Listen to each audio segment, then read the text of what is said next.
Chapter 6 of Bhagavad Gita begins with a discourse from Bhagwan Krishna.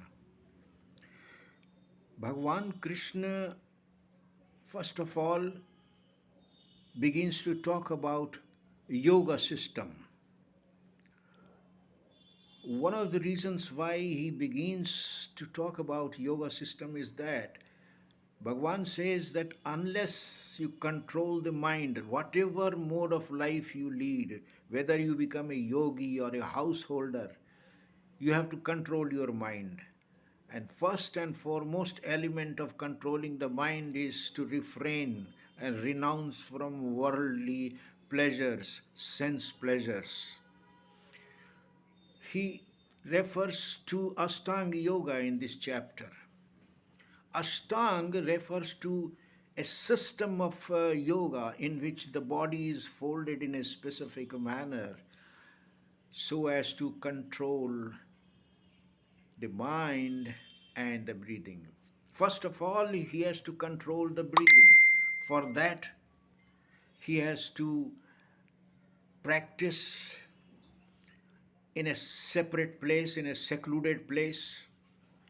The place should be secluded from the humdrum, and yogi should sit on an elevated place, slightly elevated from the ground, wear loose clothes or cover himself with deer skin, and after doing daily activities, chores, he must sit for the Ashtanga Yoga, and he should keep on practicing. So first of all, he has to practice on controlling his breathing. For that, he has to keep his spine erect, his neck erect, his head erect, and control his breathing, exhalation and inhalation. After that, he should fix his mind, attention between the eyebrows, keep his eyes towards the tip of his nose, and remain in that state. Bhagwan Krishna then takes a detour and is Arjun, you must know that there are two kinds of souls. One is called a conditioned soul. The conditioned soul is subject to allurements of bodily changes, allurements of the world around. It is a kind of captivated soul. But a freed soul is freed from all this, free from allurements, bodily changes. In general, we refer to soul as a human being or being. We say that he's a good soul, he's a bad soul. Why? He says so because he means the total person in totality, which means the physical body, the senses, the mind, and the soul which is resident in the body. The immortal soul, which is a part of super soul. So the soul has to be distinguished from the real soul.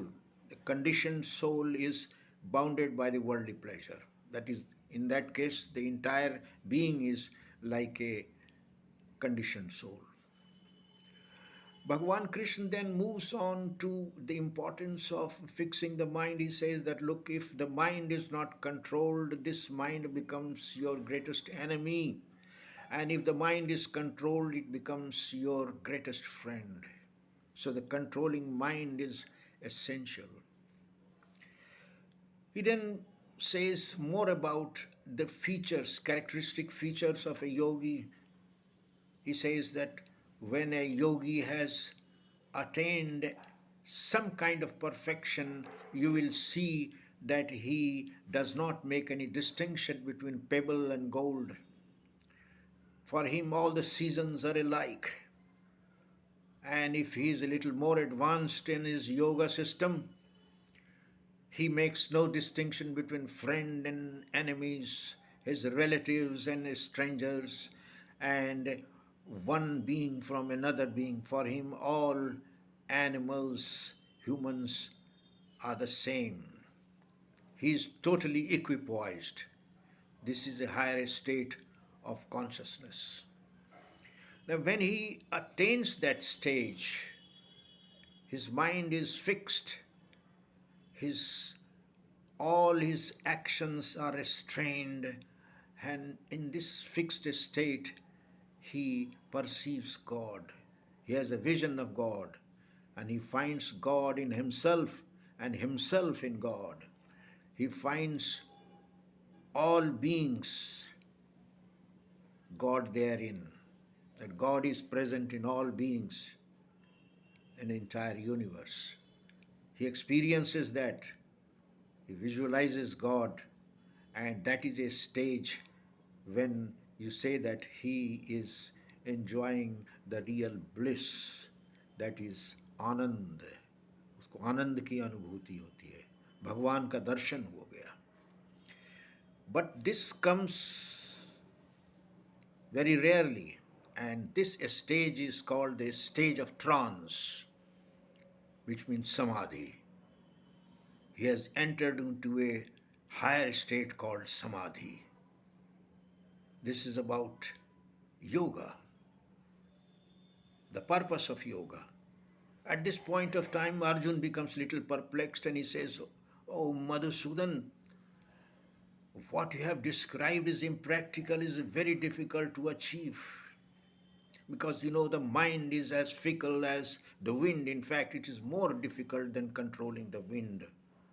So, how can one do this? Suppose one is doing all that and he slips away in the middle or somewhere in the exercise process. What will happen to him?" Bhagavan says, well, in that case, he will be born again in a good family, in a noble family, in a charitable family where he can practice the same thing again. And if he keeps on doing it for several generations, maybe he will finally attain me, he will reach the kingdom of God.